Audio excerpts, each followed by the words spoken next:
Good morning प्यारे विद्यार्थियों। मैं आज आपके सामने एक 12th क्लास बोर्ड पैटर्न के अकॉर्डिंग लेसन नंबर 3 लेकर आया हूं, जिसके अंदर हम विश्व की जनसंख्या, वितरण, घनत्व एवं वृद्धि के बारे में अध्ययन करेंगे। तो पहले विद्यार्थियों हम इस टॉपिक को ध्यान में रखते हुए इस टॉपिक का अध्ययन कर लेते हैं, फिर उसके बारे में अलग अलग बिंदु के अनुसार उसके बारे में हम अध्ययन करेंगे। तो सर्वप्रथम हमारे सामने ये टॉपिक है जनसंख्या। देखो जनसंख्या क्या होती है, यदि शाब्दिक रूप से यदि इसे तोड़कर भी देखते हैं तो जनसंख्या का मतलब होता है जन प्लस संख्या। यदि इसको तोड़कर इस प्रकार का शब्द बनता है तो जन का मतलब होता है लोग और संख्या का मतलब होता है गणना, मतलब लोगों की गणना। और हम जब लोगों की गणना पढ़ेंगे तो वो गणना हमेशा किसी क्षेत्र विशेष में ही या क्षेत्र के अंदर ही की जा सकती है। तो इसकी हमने परिभाषा क्या बनाई है, किसी भी क्षेत्र में रहने वाले लोगों की संख्या। वापस सुन लेना, किसी भी क्षेत्र में रहने वाले लोगों की संख्या क्या कहलाती है, जनसंख्या। देखो प्यारे विद्यार्थियों, मैं आपके सामने एक बिंदु बता रहा हूं। भारत के अनुसार यदि हम देखा जाए तो एक शब्द होता है जनगणना, एक शब्द होता है जनगणना। जनगणना का यदि अर्थ हम जब भारत के अनुसार देखा जाए तो हमारे भारत के एक नियम और के अनुसार जनसंख्या विभाग के द्वारा बनाया गया है कि किसी भी क्षेत्र की हम जब जनगणना करेंगे उसमें सीधी सी ये बात कहा जाता है कि प्रति 10 वर्ष, कितने वर्ष, प्रति 10 वर्ष के अंदर, प्रति 10 वर्ष के अंदर आधिकारिक का मतलब है जो सरकार के द्वारा चुने गए जो प्रतिनिधि आते हैं उनके द्वारा यदि तो 10 वर्षों के अंतराल में आधिकारिक रूप से की गई गणना क्या कहलाती है, जनगणना। यह है हमारे भारत के अनुसार। और विश्व के अनुसार अपन देखते हैं तो वार्षिक रिपोर्ट के अनुसार अलग बताई गई है और अपन संयुक्त राष्ट्र रिपोर्ट के अनुसार अलग बताई गई। तो हमारी जनसंख्या की परिभाषा क्या हुई, किसी भी क्षेत्र में रहने वाले लोगों की संख्या। और जनगणना की परिभाषा क्या हुई कि प्रति 10 वर्ष के अंतराल में आधिकारिक रूप से की गई लोगों की गणना क्या कहलाती है, जनगणना। ठीक है भाई। और उसके बाद हम देखते हैं वितरण। तो यदि वितरण का मतलब आपका अर्थ सीधा ही है फैलाव। क्या होता है, फैलाव। तो आपको पता ही है विश्व के अंदर सभी जगह पर जनसंख्या एक समान निवास नहीं करती है, कहीं पर ज्यादा करती है, कहीं पर कम करती है। और ज्यादा और कम फिर भी उन सभी लोगों का हम अध्ययन करते हैं तो वो क्या हो जाती है, जनसंख्या वितरण। फिर हम लेते हैं घनत्व। देखो घनत्व की सब बात आती है तो घनत्व के लिए पर्टिकुलर एक यूनिट होती है। पर्टिकुलर क्या होती है, यूनिट। और उस यूनिट के माध्यम से ही उसकी परिभाषा निर्धारित होती है।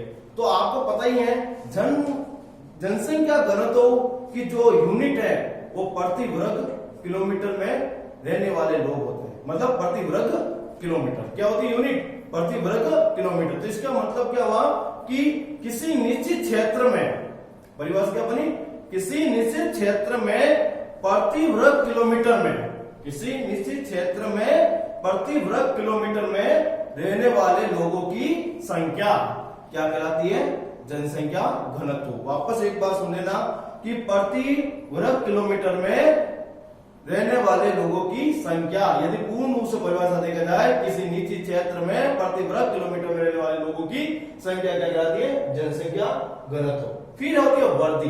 देखो आप एक बात दिमाग में हमेशा रखना है कि वृद्धि हमेशा प्लस में भी होती है, वृद्धि हमेशा माइनस में होती है। मतलब वो वृद्धि होती है, यदि प्लस में होगी तो धनात्मक वृद्धि कहलाई जाएगी और माइनस में होगी तो ऋणात्मक वृद्धि। तो वृद्धि की हम जब परिभाषा लेते हैं जनसंख्या वृद्धि की तो सीधी सी बात है इसके अंदर 2 पर्टिकुलर वर्ष होते हैं। ये इसमें 2 पर्टिकुलर क्या होता है, वर्ष। एग्जाम्पल के रूप में मैं आपको यह समझाता हूं। मान लो हमारे विश्व के अंदर देखो या भारत के अंदर देखते हैं, हम पहले हम भारत के अनुसार देखकर कितने वर्ष में जनसंख्या ज्ञात की जाती है, 10 वर्षों में। और हम देखते हैं 10 वर्ष पहले की बात 2001, फिर बात हम पढ़ते 2011। तो कितने वर्ष हो गए, तो ये हो गए 1 और ये हो गए 2। इन दोनों दशकों के बीच, इन दोनों दशकों के बीच लोगों की संख्या में क्या आ जाता है? परिवर्तन।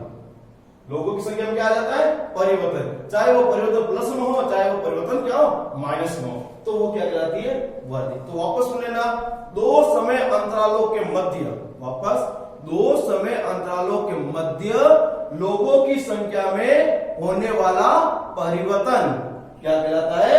जनसंख्या वृद्धि। वापस सुन लेना, दो समय अंतरालों के मध्य लोगों की संख्या में होने वाला परिवर्तन वो कहलाता है जनसंख्या वृद्धि। यदि परिवर्तन हमारा धनात्मक आया तो धनात्मक वृद्धि, यदि परिवर्तन हमारे ऋणात्मक आया तो ऋणात्मक वृद्धि कहलाता है। तो हम इस टॉपिक का अध्ययन करने के बाद हम इसके पूरा विश्लेषण के साथ हम अध्ययन करते हैं जनसंख्या के बारे में। तो यदि जनसंख्या के बारे में देखा जाए तो विश्व की जनसंख्या 2001 के अनुसार हम पहले लेते हैं। किसके अनुसार लेते हैं विद्यार्थियों? 2001 के अनुसार। तो 2001 के अनुसार देखा जाए तो विश्व की जनसंख्या 6137 मिलियन थी। वापस सुन लेना, 2001 के अनुसार विश्व की जनसंख्या 6137 मिलियन अर्थात 613.71 करोड़ थी। वापस सुन लेना, 2001 के अनुसार विश्व की जनसंख्या 6137 मिलियन अर्थात 613.71 करोड़ थी। फिर अपन 2013 का रिपोर्ट देखते हैं। 2013 की रिपोर्ट के अनुसार आपके बुक्स में दिया हुआ है, तो 2013 की रिपोर्ट के अनुसार 714 करोड़ जनसंख्या निवास करती है। 2001 के अनुसार 6137 मिलियन अर्थात 613.71। 2013 के अनुसार पूछा जाए तो 714 करोड़ मानी जाती है। फिर अपन एक जनसंख्या वितरण के अनुसार अपन टॉपिक लेते हैं। हमने जनसंख्या वितरण की पहले ही परिभाषा कर चुके हैं कि किसी भी क्षेत्र में रहने वाले लोगों के, अलग अलग क्षेत्रों में रहने वाले लोगों के प्रारूप या उनके फैलाव का अध्ययन करना ही जनसंख्या वितरण कहलाता है। तो हम इसके वितरण के अनुसार सबसे पहले कौन सी रिपोर्ट पढ़ेंगे? Washington report. दूसरी रिपोर्ट कौन सी है? संयुक्त राष्ट्र रिपोर्ट। तो पहले वाशिंगटन रिपोर्ट को यदि हम अध्ययन करते हैं तो वाशिंगटन रिपोर्ट के अनुसार विश्व की सबसे ज्यादा जनसंख्या कहां निवास करती है? एशिया के अंदर। वाशिंगटन रिपोर्ट के अनुसार यदि पूछा जाए कि विश्व की सबसे ज्यादा जनसंख्या कहां निवास करती है? एशिया में। तो इसकी एशिया में कितनी है? 372 करोड़। कितनी रहती है एशिया के अंदर? 372 करोड़। फिर दूसरा नंबर आता है अफ्रीका। अफ्रीका के अंदर 81.8 करोड़, 81.8 करोड़ जनसंख्या निवास करती है। तीसरे नंबर देखते हैं यूरोप। यूरोप के अंदर कौन सहित है? रूस। देखो आपको मालूम ही है यूरोप के अंदर और एशिया के अंदर, दोनों के अंदर रूस पाया जाता है। मतलब अपन देखा जाए रूस की जो स्थिति है वो एशिया और यूरोप दोनों के अंदर होने के कारण उसमें यूरोप के अंदर लेते हैं तो उसमें रूस को यूरोप को सहित जोड़कर इसमें 72.7 करोड़ जनसंख्या मानी गई। कितनी है? 72.7 करोड़ जनसंख्या। फिर दक्षिणी अमेरिका।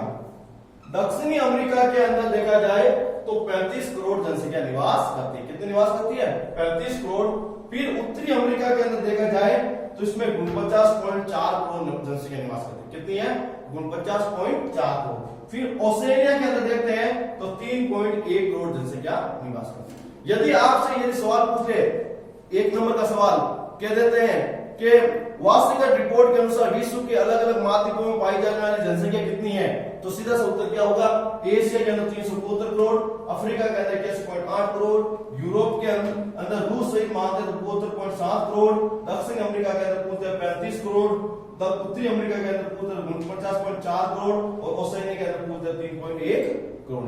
यदि सवाल थोड़ा सा तोड़ कर अलग कर दे और कह दे कि वाशिंगटन रिपोर्ट के अनुसार विश्व की सबसे ज्यादा, विश्व की सबसे कम जनसंख्या वाले महाद्वीप कौन से? तो विश्व की सबसे ज्यादा जनसंख्या वाला महाद्वीप वाशिंगटन रिपोर्ट के अनुसार कौन सा है? एशिया। कितना? 372 करोड़। यदि सबसे कम पूछा जाए तो ऑस्ट्रेलिया 3.1 करोड़। इस तरह ये वाशिंगटन रिपोर्ट के अनुसार दो प्रकार के क्वेश्चन बनते हैं। एक पूछा जाता है वाशिंगटन रिपोर्ट के अंदर पूरे विश्व के अंदर पाए जाने महाद्वीपों की जनसंख्या कितनी है। एक सवाल पूछा जाए वाशिंगटन रिपोर्ट के अनुसार विश्व में सबसे ज्यादा जनसंख्या तथा विश्व में सबसे कम जनसंख्या वाले महाद्वीप कौन से? फिर अगला हम टॉपिक पढ़ते हैं संयुक्त राष्ट्र रिपोर्ट 2013। कौन सा है? संयुक्त राष्ट्र रिपोर्ट 2013। संयुक्त राष्ट्र रिपोर्ट की 2013 के अनुसार देखे जाए तो विश्व की जनसंख्या कितनी है? 714 करोड़। कितनी जनसंख्या है? 714 करोड़, जिसमें सबसे ज्यादा जनसंख्या किसकी पाई गई है? एशिया। किसकी पाई गई है? एशिया। देखो इसमें जनसंख्या दी हुई है और इसमें जनसंख्या प्रतिशत में दी हुई है, ठीक है। तो इसमें प्रतिशत के अनुसार देखा जाए तो विश्व की जनसंख्या कितनी है? 60.27%। मतलब 50% से अधिक जनसंख्या विश्व की है ना, वो कहाँ रहती है? एशिया के अंदर रहती है। कितने परसेंट है? 60.27। फिर अपन लेते हैं अफ्रीका महाद्वीप। कौन सा लेते हैं? अफ्रीका। अफ्रीका महाद्वीप में 15.41, कितना है? 15.41% लोग कहाँ रहते हैं? अफ्रीका में। फिर यूरोप महाद्वीप की बात करें तो 10.37% जनसंख्या है वो यूरोप महाद्वीप में रहती है। फिर अपन लेते हैं उत्तरी अमेरिका। उत्तरी अमेरिका में 7.80, कितनी है? 7.80% जो जनसंख्या है वो कहाँ रहती है? उत्तरी अमेरिका। फिर है दक्षिणी अमेरिका। दक्षिणी अमेरिका में देखते हैं तो 5.65%, कितनी है? 5.65%, मतलब 6 जनसंख्या कहाँ रहती है? दक्षिणी अमेरिका में। फिर ओसेनिया में 0.53% जनसंख्या निवास करती है। यदि वापस इसमें भी एक सवाल कैसे बनता है वो देख लेना है। पहला सवाल क्या बनता है? संयुक्त राष्ट्र रिपोर्ट के अनुसार, संयुक्त राष्ट्र रिपोर्ट के अनुसार या संयुक्त राष्ट्र की 2013 की रिपोर्ट के अनुसार विश्व के प्रमुख महाद्वीपों की जनसंख्या बताइए।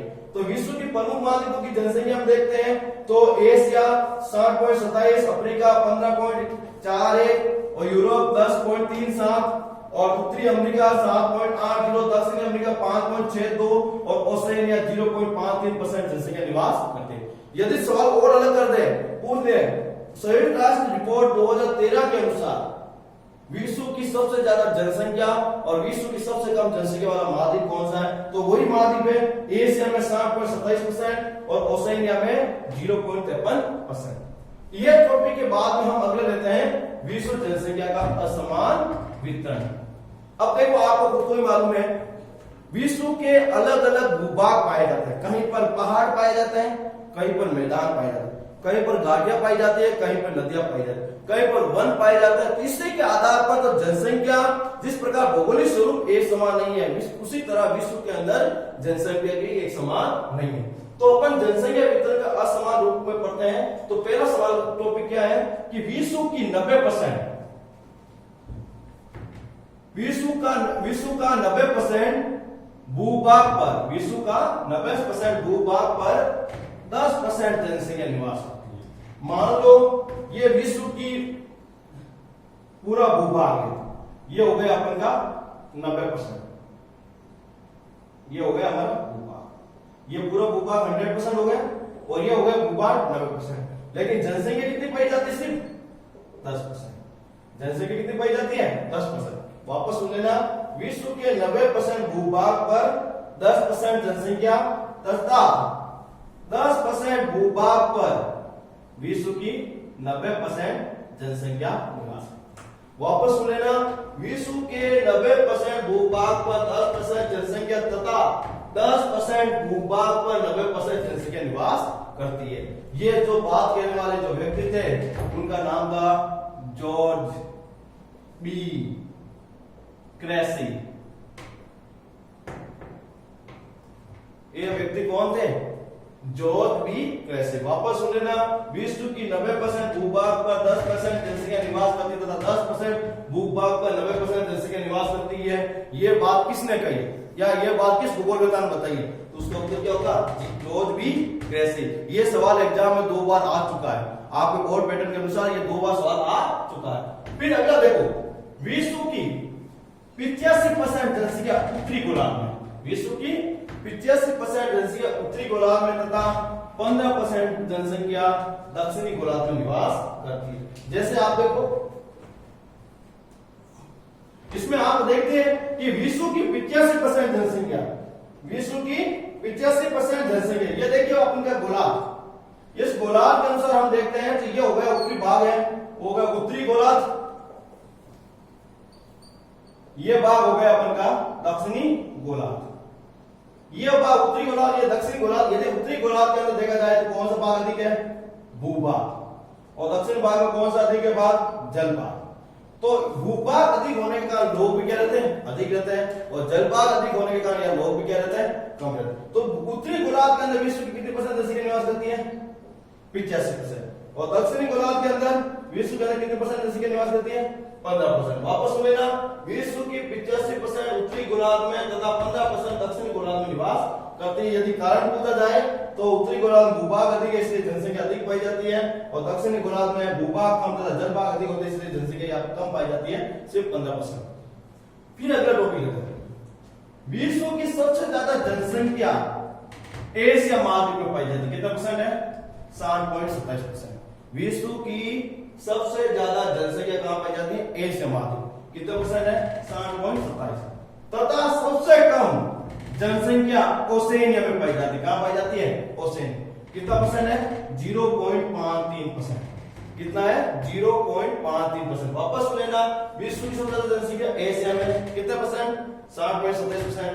विश्व की सबसे कम जनसंख्या ओसेनिया में कितना %? 0.53% निवास करती है। अगला बिंदु, विश्व की 80% जनसंख्या 20 डिग्री से 60 डिग्री उत्तरी अक्षांशों के मध्य रहती है। कितने डिग्री अक्षांशों के मध्य रहती है? 20 डिग्री से 60 डिग्री। तो इसका भी आप देख लीजिए, हम गोलार्ध के माध्यम से आपको अक्षांश के माध्यम से समझाते हैं आपको कि किस तरह ये निवास करती है। तो यदि हम गोलार्ध और अक्षांश के माध्यम से देखा जाए तो ये देखिए, ये हो गई हमारी पृथ्वी की भूमध्य रेखा, और यहां पर अपन लेते हैं जैसे ये हो गई 20 डिग्री, ये हो गई 40 डिग्री, ये हो गई 60 डिग्री, और ये हो गई अपन के बीच में 90 डिग्री, और ये हो गई अपन की 80 डिग्री। इसी तरह यहां पर भी 20 डिग्री, 40 डिग्री, 60 डिग्री, 80 डिग्री, और ये बीच में हो गई अपन के 90 डिग्री। इसमें क्या कह रहा है कि विश्व की 80% जनसंख्या किसके बीच में रहती है? 20 से डिग्री से लेकर 60 डिग्री के बीच।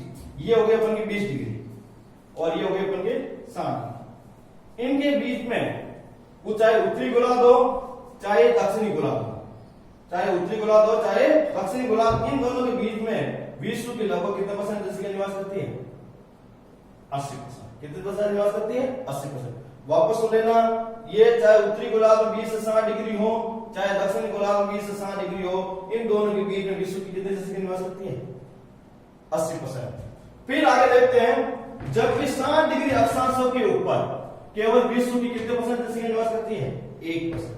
विश्व कितने % जनसंख्या निवास करती है? 1%। तो ये हो गई अपन के 60 डिग्री से लेकर ये 90 डिग्री के बीच। तो इसमें लिखा हुआ 60 डिग्री के ऊपर, तो 60 से लेकर 90 ले ले, चाहे वो उत्तरी गोलार्ध हो चाहे दक्षिणी गोलार्ध। इसके बीच में कितने % जनसंख्या निवास करती है? सिर्फ 1% जनसंख्या निवास करती है। ये सवाल अपन के पिछले कुछ एग्जाम 2018 के अंदर पुटअप हो गए, मतलब ये 2018 के अंदर ये सवाल आया था। सवाल क्या था? विश्व के अंदर सबसे ज्यादा, विश्व की 80% जनसंख्या विश्व की 80% जनसंख्या किन अक्षांशों के मध्य पाई जाती है? तो विश्व की 80% जनसंख्या किन अक्षांशों के बीच होती है? 20 डिग्री से लेकर 60। फिर अगला देखो, विश्व की 80% जनसंख्या, विश्व की 80% जनसंख्या सागर तल से 500 मीटर की ऊंचाई से ऊपर पाई जाती है। कितने मीटर की ऊंचाई पर?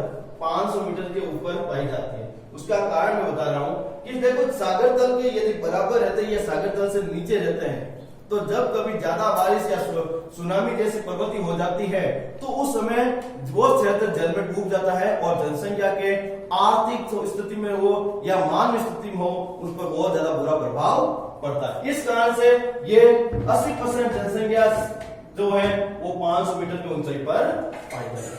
ठीक है, तो अपन वापस देख लेते हैं, विश्व जनसंख्या का असमान वितरण पूछता है, तो ये पॉइंट बहुत ही महत्वपूर्ण है, जिसके अंदर एक एक नंबर के भी सवाल आ जाते हैं और 2 नंबर का भी बन जाता है, या तक कि 3 नंबर का भी इसको बना देते हैं। अब 3 नंबर का कैसे बनाते हैं वापस सुन लेना।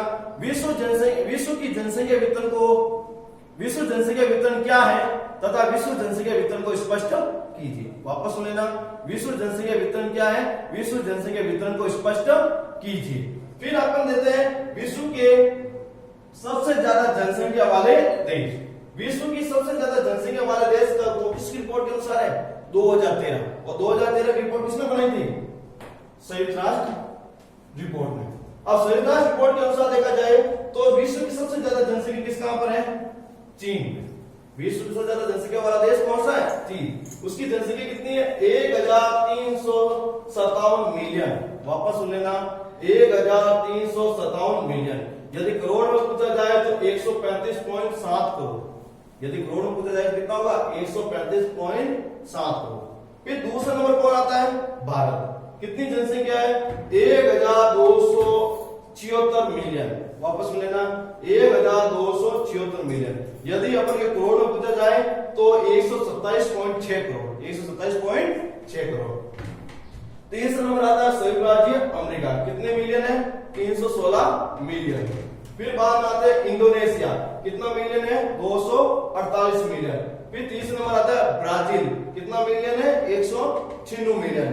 फिर चौथा नंबर अगला नंबर आता है पाकिस्तान। कितना मिलियन है? 191 मिलियन। अगला नंबर आता है रूस का। कितना नंबर है? कितना जनसंख्या पाई जाती है? 144 मिलियन। बांग्लादेश के अंदर कितनी पाई जाती है? 157 मिलियन। जापान में कितनी पाई जाती है? 127 मिलियन। और नाइजीरिया में कितनी पाई जाती है? 174 मिलियन। यदि अपन जनसंख्या की दृष्टि से देखा जाए तो विश्व की सबसे ज्यादा जनसंख्या वाला देश कौन सा हुआ? चीन। यदि पूछ ले विश्व की सबसे कम जनसंख्या वाला देश कौन सा? या तो टॉप 10 है, या तो क्या है? टॉप 10। तो यदि विश्व की सबसे कम जनसंख्या वाला देश पूछा जाए तो वो है वेटिकन सिटी,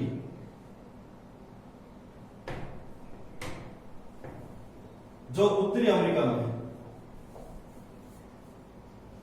विश्व की सबसे कम जनसंख्या वाला देश कौन सा है? Vatican city. और विश्व में सबसे ज्यादा जनसंख्या वाला देश कौन सा है? चीन। और यदि पूछा जाए विश्व के सबसे ज्यादा जनसंख्या वाले महाद्वीप कौन सा है तो वो होता है एशिया। और यदि पूछा जाए टॉप 10 देशों के अंदर कितने ऐसे देश हैं जो एशिया महाद्वीप के अंदर पाए जाते हैं तो पहला चीन, दूसरा भारत, तीसरा इंडोनेशिया, चौथा पाकिस्तान, पांचवा बांग्लादेश और छठा जापान। तो एशिया महाद्वीप के 6 ऐसे देश हैं जो टॉप 10 के अंदर जनसंख्या में पाए जाते हैं। एक बार वापस देख लेना, चीन 1 number, Bharat 2 number, Indonesia 3 number, Pakistan 4 number, Bangladesh 5 number और जापान 6। इस तरह ये 6 ऐसे देश हैं जो एशिया महाद्वीप के जो विश्व की सबसे ज्यादा जनसंख्या जो टॉप 10 है उसके अंदर अपना वर्चस्व रखते हैं। जनसंख्या की दृष्टि से विश्व के जनसंख्या वितरण का वर्गीकरण। अभी यदि अपन देखा जाए तो विश्व को जनसंख्या मतलब जनसंख्या कितनी कहां पर पाई जाती है उसके आधार पर विश्व को 4 भागों में बांटा गया है। कितने भागों में वर्गीकृत किया गया है? 4 भागों में। उन 4 वर्गों में सबसे पहला जो वर्ग है वो सघन जनसंख्या के प्रदेश है। सघन जनसंख्या के प्रदेश के अंदर देखा जाए तो इसमें दक्षिण एवं दक्षिण पूर्वी एशिया, दक्षिण एवं दक्षिण पूर्वी एशिया। दूसरा जो अपन देखा जाए तो इसके अंदर अपन का जो क्षेत्र आता है वो उत्तर पश्चिमी यूरोपीय प्रदेश। दूसरा जो क्षेत्र है वो कौन सा आता है? उत्तर पश्चिमी यूरोपीय प्रदेश।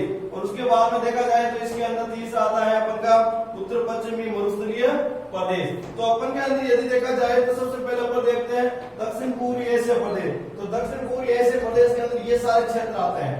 ये सारे क्षेत्र का मतलब है भारत है, थाईलैंड है, सिंगापुर है, इंडोनेशिया है, जापान का कुछ हिस्सा है, चीन का कुछ हिस्सा है। इस तरह ये सारे क्षेत्र हैं वो दक्षिण पूर्वी एशिया के अंदर आते हैं। फिर अपन लेते हैं उत्तर पश्चिमी यूरोप। उत्तर पश्चिमी यूरोप के अंदर ये सारा क्षेत्र जो उत्तर पश्चिमी यूरोप के अंदर साथ जाना जाता है, जिसके अंदर नॉर्वे है, स्वीडन है, अपन के जो यूरोपीय राष्ट्र है वो सारे इसके अंदर उत्तर पश्चिमी यूरोप के अंदर आते हैं।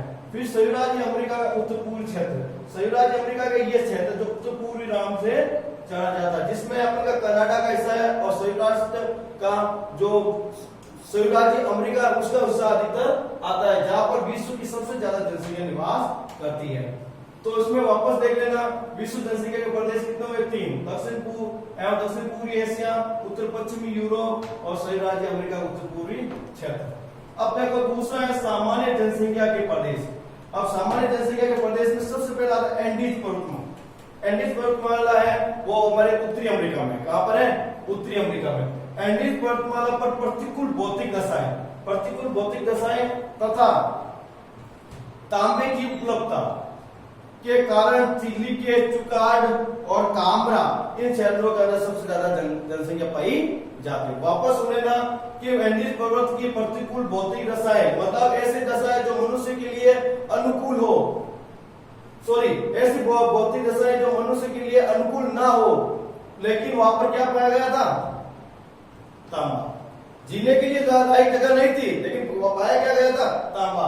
उसी तांबे की कारण यहाँ पर चिली के अंदर युकाड और कामरा में जनसंख्या अधिक पाई जाती है। अब एक बात याद रखना, विश्व का सबसे बड़ा तांबा उत्पादक जो देश है वो चिली है। विश्व का सबसे बड़ा तांबा उत्पादक जो देश है वो कौन है? चिली है। और चिली के जो है उसके बाद अपन देखते हैं तो संयुक्त राज्य अमेरिका का नंबर आता है। फिर अपन देखते हैं दूसरा पॉइंट, कनाडा के अंदर यूरेनियम शहर में यूरेनियम के कारण जनसंख्या अधिक पाई जाती है। तो वापस सुनेगा, कनाडा के अंदर कौन सी तत्व की पदार्थ थी? यूरेनियम। और उसी यूरेनियम के कारण शहर का नाम क्या बना? यूरेनियम शहर, जिसके कारण कनाडा में सबसे ज्यादा जनसंख्या पाई जाती है। आपको पता ही है विश्व के अंदर सबसे ज्यादा यूरेनियम का जो उत्पादक देश है वो कनाडा ही है, कनाडा है। फिर अपन देखते हैं ऑस्ट्रेलिया। ऑस्ट्रेलिया में वापस सोने के खनन किया जाता है। किसका खनन किया जाता है? सोने का, जिसके कारण वहां जनसंख्या क्या पाई जाती है? अधिक। आपको पता ही है ऑस्ट्रेलिया के अंदर दो महत्वपूर्ण सोने की खान है, कालगुली और कुलगाड़ी। कौन सी है? कालगुली और कुलगाड़ी। उन सोने की खानों के आसपास ऑस्ट्रेलिया के अंदर बहुत ज्यादा जनसंख्या पाई जाती है। यदि अपन थोड़ा सा टॉपिक के कुछ रिलेटेड और बात करते हैं तो विश्व के अंदर जो सबसे ज्यादा जो सोना है उसका जो उत्पादन करने वाला दक्षिण अफ्रीका है। विश्व का सबसे ज्यादा सोने का उत्पादन करने वाला कौन है? दक्षिण अफ्रीका है। और अपन देखते हैं भारत के अंदर सबसे ज्यादा जो सोने का जो उत्पादन है वो कोलार की खान कर्नाटक में किया जाता है। फिर अपन देखते हैं तीसरे जो टॉपिक है विरल जनसंख्या के प्रदेश। विरल जनसंख्या के प्रदेश में के अंदर कितना परसेंट भूभाग आता है? 7%। विरल जनसंख्या के प्रदेश में विश्व पूरे भूभाग कितना परसेंट भूभाग है? 7%। और यहाँ पर विश्व की कुल जनसंख्या कितना परसेंट भाग निवास करता है? 5%। मान लो ये पूरा जो भूभाग है वो 100% है, मान लो विश्व का, जिसके केवल कितना परसेंट भूभाग पर? ये मान लो 7%, ये हो गया 7% भूभाग मान। और इस 7% भूभाग और विश्व की जो 100% जनसंख्या उसका कितना परसेंट पाया जाता है? सिर्फ 5%। फिर इस क्षेत्र में इतना ज्यादा भूभाग होने के बावजूद भी इतनी कम जनसंख्या को पाया जाने का कारण आपको बताया उच्चावच और विषम जलवायु। उच्चावच का मतलब होता है ऐसा भूभाग जो समतल ना होकर उबड़ खाबड़ हो, उसे क्या कहते हैं? उच्चावच। वापस सुन लेना, ऐसा भूभाग जो समतल ना होकर क्या होता है? उबड़ खाबड़, उसे कहते हैं उच्चावच। जैसे कहीं पर अपन देख ले घाटियां हैं, कहीं पर पहाड़ है, कहीं पर पठार है, तो इन सभी प्रवृत्ति के कारण वहां पर लोग क्या रहते हैं? कम। फिर बाद में विषम जलवायु। विषम जलवायु या फिर उस क्षेत्र में ज्यादा गर्मी पड़ती हो या उस क्षेत्र के अंदर ज्यादा सर्दी पड़ती हो, ऐसे क्षेत्र की जो जलवायु है वहां पर जीवन जीना प्रतिकूल होता है, इसलिए वहां पर लोग बहुत ही कम रहते हैं। चौथा है अति न्यून जनसंख्या क्षेत्र। अति न्यून का मतलब होता है बहुत ही कम। यदि अपन देखा जाए विश्व के अंदर अति न्यून जनसंख्या के अंदर देखा जाए तो सबसे बड़ा जो क्षेत्र होता है वो आर्कटिक क्षेत्र है, यदि अपन देखा जाए। और यदि सबसे कम क्षेत्र वाला यदि भूभाग कौन देखा जाए तो वो होता है ग्रीनलैंड। यहाँ पर जो व्यक्ति होते हैं वो उनका जो जनसंख्या घनत्व होता है वो 1% से भी कम होता है। यदि अति न्यून जनसंख्या क्षेत्र देखते हैं तो इस प्रदेश की कठोर जलवायु, कठोर जलवायु का मतलब होता है ज्यादा सर्दी तो बहुत ज्यादा सर्दी पड़ना, या गर्मी है तो बहुत ज्यादा गर्मी पड़ना। और विषम परिस्थितियां, विषम परिस्थितियां का मतलब होता है कहीं घाटियां है, कहीं पर पहाड़ है, कहीं पर पठार है या फिर और कोई मरुस्थल है, इन सभी परिस्थितियों को कहता है विषम परिस्थितियां के कारण जनसंख्या क्या रहती है? कम पाई जाती है। फिर बाद में ये विषम परिस्थिति वाले क्षेत्र कौन से? अति शीतल, जैसे एग्जाम्पल के रूप में आर्कटिक क्षेत्र है, ग्रीनलैंड है, ये बर्फ से ढके हुए जो अति शीतल होते हैं, जिसके कारण मनुष्य के जीवन के लिए अनुकूल दशा नहीं उत्पन्न करते हैं। फिर उष्ण मरुस्थल, उष्ण मरुस्थल जैसे अपन का राजस्थान का मरुस्थल है, सहारा मरुस्थल है, ये सारे क्या है? बहुत ज्यादा गर्म, जहाँ पर लोग बहुत कम रहते हैं, यहाँ तक यहाँ पर वनस्पति कम उगती है और फसलों को उगाने में क्या होता है? मुश्किल होता है। फिर उच्च धरातली जैसे पहाड़ है, पठार है, घाटियां है, जहाँ पर लोगों को रहना बहुत ही मुश्किल होता है। विश्व रेखीय आर्द्रवन, विश्व रेखीय आर्द्रवन का मतलब होता है कि विश्व रेखा के पास वाले जो क्षेत्र है, विश्व रेखा के आसपास वाले जो क्षेत्र है और विश्व रेखा के आर्द्रवर्ग में आते हैं, उसे आर्द्रवर्ग इसलिए कहता है कि विश्व रेखा पर सूर्य की किरणें सीधी पड़ने के कारण वहां पर गर्मी बहुत ज्यादा रहती है, जिसके कारण दोपहर तक वहां पर क्या हो जाती है, बारिश। ज्यादा गर्मी के कारण वहां जलवाष्प ज्यादा बनती है और ज्यादा जलवाष्प के कारण वहां पर वर्षा क्या होती है, अधिक। जिस क्षेत्र में ज्यादा वर्षा होती है वहां पर वन में क्या पाया जाता है, सघन पाया जाता है, और सघन वनों के अंदर रहने के लिए अनुकूल दशाएं नहीं पाई जाती। फिर बात है मध्य अक्षांशीय क्षेत्र। मध्य अक्षांशीय के अंदर देखिए, ये अपन देखते हैं विश्व अक्षांशीय और ये भाग है मध्य अक्षांशीय। और मध्य अक्षांशीय क्षेत्र पर ज्यादातर क्या पाए गए हैं, मरुस्थलीय प्रदेश। क्या पाए गए, मरुस्थलीय प्रदेश। और मध्य अक्षांशीय में मरुस्थलीय प्रदेश पाए जाने के कारण वहां के लिए जीवन के लिए अनुकूल दशाएं नहीं होती है, इस कारण से यह जनसंख्या क्या पाई जाती है, कम पाई जाती है।